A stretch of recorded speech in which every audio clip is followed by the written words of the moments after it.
പ്രിയപ്പെട്ട സുഹൃത്തുക്കളെ, ഈ കഴിഞ്ഞ ദിവസം തിരുവനന്തപുരം നഗരത്തിലുള്ള ട്രാവൻകൂർ മാൾ എന്ന് പറയുന്ന ആ മാളിൽ വെച്ച് 3-4 SFIയുടെ ഗുണ്ടകൾ മിഥുൻ റോയ് എന്ന് പറയുന്ന ഒരു പോലീസുകാരനെ ക്രൂരമായി മർദ്ദിക്കുന്ന ഒരു വിഷയം വലിയ വിവാദമായി മാറുകയുണ്ടായി. അത് വിവാദമായത് എങ്ങനെയാണെന്ന് ചോദിച്ചാൽ, ആ മർദ്ദിക്കുന്നതിൻ്റെ ദൃശ്യങ്ങൾ ജനങ്ങൾ നഗ്നനേത്രം കൊണ്ട് കണ്ടു എന്നുള്ളതാണ്. ഇപ്പം നമുക്ക് മനസ്സിലാക്കാൻ കഴിയുന്നത്, അത് ആ മർദ്ദിച്ച SFIയുടെ ആ ഗുണ്ടകൾ തന്നെ അതിൻ്റെ വീഡിയോ മാധ്യമങ്ങളിലേക്ക് എത്തിച്ചു എന്നാണ് നമുക്ക് മനസ്സിലാക്കാൻ കഴിയും. ആ വീഡിയോ കാണുമ്പോൾ നമുക്ക് മനസ്സിലാക്കാൻ കഴിയുന്നത്, ആ പോലീസ് ഉദ്യോഗസ്ഥനെ പുറകെ നടന്ന് അയാളെ പ്രകോപിപ്പിച്ച് അയാളെ ക്രൂരമായി മർദ്ദിക്കുന്ന ഒരു വീഡിയോ ആയിട്ടാണ് നമുക്കതിനകത്ത് കാണാൻ കഴിയുന്നത്. അയാൾ ഇടയ്ക്കിടയ്ക്ക് ആ പോലീസ് ഉദ്യോഗസ്ഥൻ പ്രതിരോധിക്കാൻ ശ്രമിക്കുന്നുണ്ട്. മഫ്തിയിലായിരുന്നു ആ പോലീസ് ഉദ്യോഗസ്ഥൻ. അത് നമ്മളെല്ലാവരും കണ്ടു. അതിനെതിരെ വലിയ പ്രതിഷേധം ഉയർന്നു. അതിൻ്റെ കാരണം എന്താണെന്ന് ചോദിച്ചാൽ, ആ പോലീസ് ഉദ്യോഗസ്ഥൻ ആക്രമണത്തിന് വിധേയനാകുന്ന പോലീസ് ഉദ്യോഗസ്ഥനെതിരെ ജാമ്യമില്ലാത്ത വകുപ്പുകൾ ചുമത്തി കേസെടുക്കുന്നു. ആ പോലീസ് ഉദ്യോഗസ്ഥനെ ക്രൂരമായി മർദ്ദിച്ച SFI ഗുണ്ടകൾക്ക് ബെയിലബിൾ ആയിട്ടുള്ള ഒഫൻസ്, അവർക്ക് ജാമ്യം കിട്ടുന്ന ഒഫൻസും കൂടെ ഇട്ടിട്ടാണ് എടുത്തത്. അപ്പോൾ അതുമായി ബന്ധപ്പെട്ടുകൊണ്ട് വലിയ വിമർശനങ്ങൾ ഉയർന്നു വന്നു. SFIയുടെ ഗുണ്ടായിസം എന്നൊക്കെയുള്ള നിലയിലുള്ള വിമർശനങ്ങളാണ് തുടക്കത്തിൽ ഉയർന്നു വന്നത്. എന്നാൽ പിന്നീട് എന്താ സംഭവിച്ചത്? പിന്നീട് സംഭവിച്ചത്, അത് സാവധാനം അതിൻ്റെ ഒരു ഒരു ഒരു ഒരു ഒരു ട്രാജക്ടറി, അതിൻ്റെ ഒരു തലം മാറുകയും, പോലീസിനെ ഇത് ചെയ്തത് ശരിയാണ്, പോലീസിനോട് ഇങ്ങനെ ചെയ്തത് ശരിയാണ്, പോലീസുകാരുടെ ക്രൂരതയ്ക്കെതിരെ ഇങ്ങനെ എന്തെങ്കിലും തിരിച്ചടികൾ പോലീസിന് കിട്ടുന്നത് നല്ലതാണ് എന്നൊക്കെയുള്ള നിലയിലേക്ക് അതിൻ്റെ ചർച്ച മാറുന്നതാണ് നമ്മൾ പിന്നീട് കണ്ടത്. ഞാൻ അന്വേഷിച്ചപ്പോൾ എനിക്ക് മനസ്സിലാക്കാൻ കഴിഞ്ഞത്, ആ പോലീസ് ഉദ്യോഗസ്ഥനെതിരെ ജാമ്യമില്ലാ വകുപ്പ് പ്രകാരം കേസെടുത്തതും, ആ SFI ഗുണ്ടകൾക്കെതിരെ ജാമ്യം കിട്ടുന്ന നിലയിലുള്ള വകുപ്പുകൾ ചുമത്തി കേസെടുത്തതിൻ്റെയൊക്കെ പുറകിൽ മുഖ്യമന്ത്രിയുടെ ഓഫീസുണ്ടെന്നും മുഖ്യമന്ത്രിയുടെ പൊളിറ്റിക്കൽ സെക്രട്ടറി P. ശശിയുടെ ഇടപെടൽ അതിൻ്റെ പുറകിൽ ഉണ്ടായിരുന്നു എന്നൊക്കെയുള്ള നിലയിലുള്ള വിവരങ്ങളാണ് ഞാൻ അന്വേഷിച്ചപ്പോൾ എനിക്ക് മനസ്സിലാക്കുന്നത്. എന്തായാലും പോലീസ് സേനയിൽ അതിനെക്കുറിച്ച് അതുമായി ബന്ധപ്പെട്ട് വലിയ അതൃപ്തി പടർന്നിട്ടുണ്ട്. കേരള പോലീസ് അസോസിയേഷൻ, പോലീസുകാരുടെ ഏറ്റവും പ്രധാനപ്പെട്ട സംഘടനയായിട്ടുള്ള പോലീസ് അസോസിയേഷൻ അതിനെതിരെ വലിയ വിമർശനവുമായി രംഗത്ത് വന്നിട്ടുണ്ട്. എന്തായാലും അത് ഇങ്ങനെ, ആ വിവാദം ഇങ്ങനെ പ്രകമ്പനം കൊണ്ട് നിൽക്കുന്നതായിട്ടാണ് നമുക്ക് കാണാൻ കഴിയുന്നത്. സുഹൃത്തുക്കളെ, എനിക്ക് എൻ്റെ പ്രേക്ഷകരോട് ഈ വിഷയത്തിൽ പറയാനുള്ളത്, ഇത് യഥാർത്ഥത്തിൽ കേരള മുഖ്യമന്ത്രി പിണറായി വിജയനും മുഖ്യമന്ത്രിയുടെ കയ്യാളായിട്ടുള്ള പൊളിറ്റിക്കൽ സെക്രട്ടറി P. ശശിക്കും SFIയുടെ ഗുണ്ടകളിൽ നിന്ന് കരണക്കുറ്റിക്കിട്ട് കിട്ടിയ അടിയാണ് ഈ സംഭവം എന്നാണ് എനിക്ക് സൂചിപ്പിക്കാനുള്ളത്. അവർക്ക് കിട്ടിയ അടി, അവർക്ക് അവരുടെ പാർട്ടിയുടെ വിദ്യാർത്ഥി സംഘടനയിൽ നിന്ന് തന്നെ ഈ നേതാക്കന്മാർക്ക് കിട്ടിയ അടിയാണ് അവിടെ നടന്ന സംഭവം എന്നാണ് എനിക്ക് സൂചിപ്പിക്കാനുള്ളത്. എന്താണ് അതിൻ്റെ കാരണം? അതിൻ്റെ കാരണം, കഴിഞ്ഞ 5 വർഷക്കാലമല്ല, കഴിഞ്ഞ 10 വർഷക്കാലമായി പോലീസ് എന്ന് പറയുന്ന ഈ സംവിധാനത്തെ തങ്ങളുടെ കോടാലിക്കൈയായി, തങ്ങൾക്ക് എന്ത് വേണമെങ്കിലും ചെയ്യാൻ കഴിയുന്ന ഒരു കോടാലിക്കൈയായി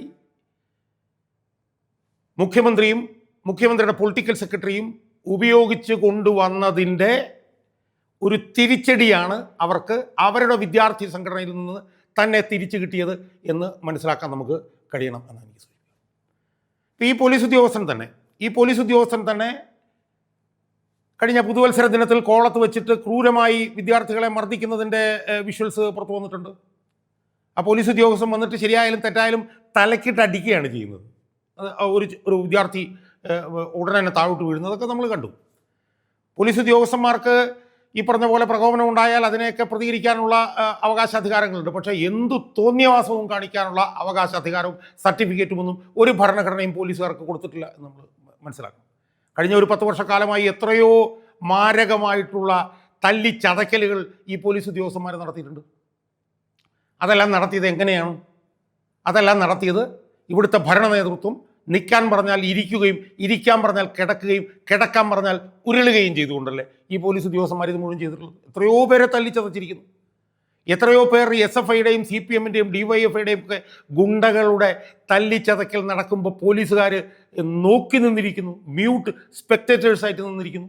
ഈ കഴിഞ്ഞ ദിവസം തന്നെ SFIയുടെ ഗുണ്ടകൾ കേരള യൂണിവേഴ്സിറ്റിയിലേക്ക് കടന്നു കയറി അവിടെ നാശനഷ്ടങ്ങൾ വരുത്തിയപ്പോൾ നോക്കി നിൽക്കുന്ന പോലീസുകാരല്ലേ നമ്മൾ കണ്ടുകൊണ്ടിരുന്നത്. സുഹൃത്തുക്കളെ, എൻ്റെ കാര്യം നിങ്ങളൊന്ന് ആലോചിച്ച് നോക്കൂ. 2019 ജിഷ്ണു പ്രണോയ് എന്ന് പറഞ്ഞൊരു ചെറുപ്പക്കാരൻ്റെ കൊലപാതകവുമായി ബന്ധപ്പെട്ടുകൊണ്ട് അവൻ്റെ മാതാവ് മഹിജ DGP ഓഫീസിന് മുന്നിൽ സത്യാഗ്രഹം കിടക്കുന്ന അവിടെ ചെന്ന പൊതുപ്രവർത്തകനായിട്ടുള്ള എന്നെ അനധികൃതമായി 8 ദിവസം ജയിലിൽ പിടിച്ചിട്ടില്ല ഇവിടുത്തെ പോലീസ്.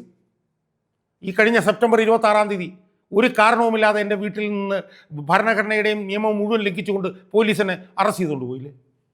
ഒരു ദിവസം മുഴുവൻ വീട്ടുകിടങ്ങിൽ വെക്കുന്ന പോലെ പോലീസ് സ്റ്റേഷനിൽ വെച്ചില്ലേ? അതിനുശേഷം ഞാനും ഭാര്യയും ഇല്ലാത്ത സമയത്ത് എൻ്റെ വീട്ടിൽ വന്ന് സെർച്ച് വാറൻറ്റുമായിട്ട് വന്ന് സെർച്ച് നടത്തിയിട്ട് പോയില്ലേ പോലീസ്? ഇതൊക്കെ ആർക്ക് വേണ്ടിയിട്ടാണ് പോലീസ് ചെയ്തത്? ഇതൊക്കെ രാഷ്ട്രീയ മേലാളന്മാർക്ക് വേണ്ടി എല്ലാ നിയമവും ഭരണഘടനയും ലംഘിച്ച് പോലീസ് ഇത് ചെയ്തുകൊണ്ടിരിക്കുകയല്ലായിരുന്നു.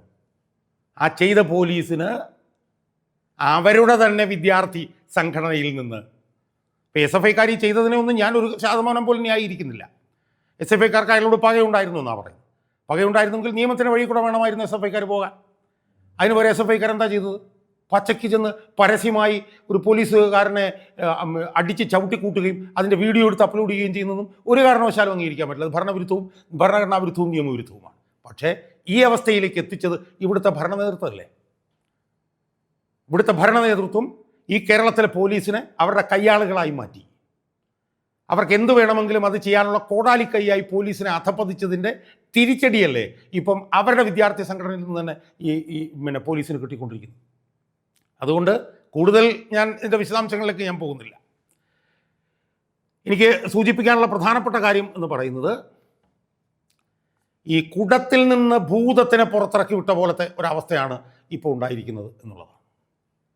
കേരളത്തിലെ ക്രമസമാധാന നില ഭദ്രമാക്കി നിലനിർത്താൻ ഉത്തരവാദിത്വവും ചുമതലയുമുള്ള സേനയല്ലേ കേരളത്തിലെ പോലീസ് സേന.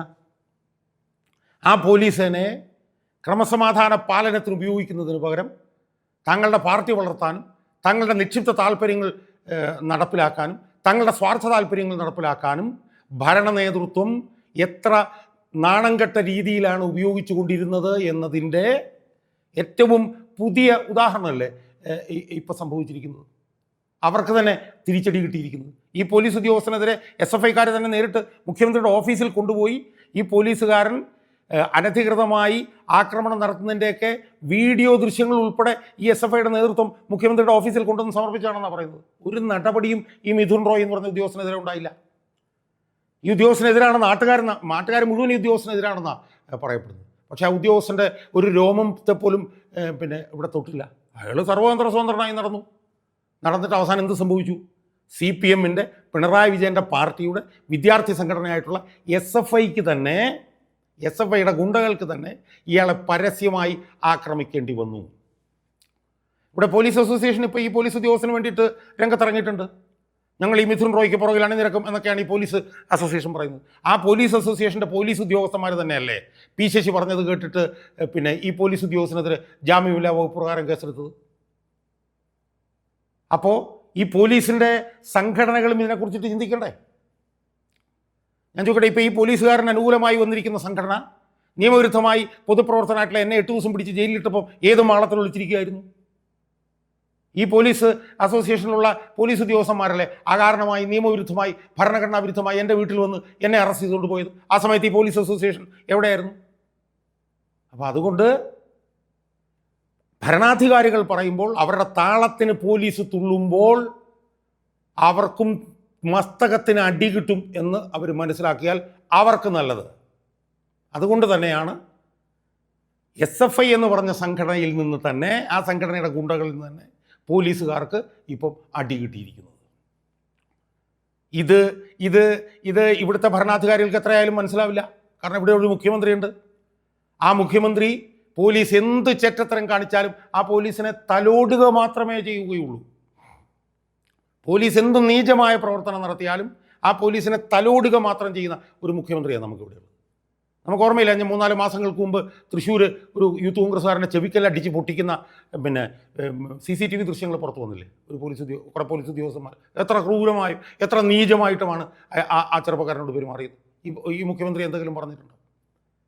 ഈ മുഖ്യമന്ത്രിയുടെ കീഴിലുള്ള പോലീസ് ഉദ്യോഗസ്ഥന്മാരുടെ സാന്നിധ്യത്തിലല്ലേ നവകേരള സദസ്സ് പോകുമ്പോഴത്തേക്കും ചില യൂത്ത് കോൺഗ്രസ്സുകാർ അതിനെതിരെ പ്രതിഷേധിച്ചപ്പം ഡിവൈഎഫ്ഐയുടെ ക്രിമിനലുകൾ വന്നിട്ട് ആ യൂത്ത് കോൺഗ്രസ്സുകാരുടെ തല ചെടിച്ചട്ടി കൊണ്ട് അടിച്ച് പൊട്ടിച്ചത്? അത് ജീവകാരുണ്യ പ്രവർത്തനമാണ് എന്ന് പറഞ്ഞൊരു നീചനായ മുഖ്യമന്ത്രിയല്ലേ നമുക്കുള്ള സുഹൃത്തുക്കളെ. അതുകൊണ്ട് ഞാൻ കൂടുതൽ ദീർഘിപ്പിക്കുന്നില്ല.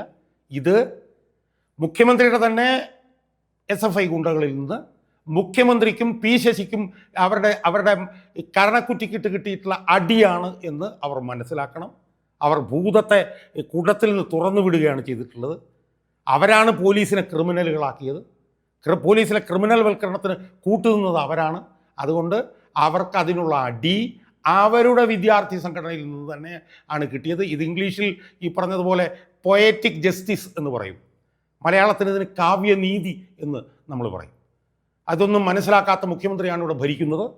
ആ മുഖ്യമന്ത്രിയെ ജനങ്ങൾ 1.5 മാസം കഴിയുമ്പോഴത്തേക്കും അങ്ങ് ധർമ്മടത്തേക്ക് അങ്ങ് തായ്ക്കണ്ടി വീട്ടിലേക്ക് പറഞ്ഞു വിടും എന്നുള്ളത് ഏതാണ്ട് ഉറപ്പായിട്ടുണ്ട്. അതുകൊണ്ട് ഈ പോലീസിനെയൊക്കെ ഉപയോഗിച്ചുകൊണ്ട് ഈ നീചമായിട്ടുള്ള മനുഷ്യാവകാശ ലംഘനങ്ങളും ഒക്കെ നടത്തിയിട്ടുള്ള ഈ മുഖ്യമന്ത്രി അയാളുടെ ഭരണം ഏതാണ്ട് അതിൻ്റെ അവസാനത്തിലേക്ക് കടന്നിരിക്കുന്നു എന്നുള്ള കാര്യം ഓർക്കുമ്പോൾ നമുക്ക് ദീർഘനിശ്വാസം വിടാം എന്നാണ് എനിക്ക് സൂചിപ്പിക്കുന്നത്.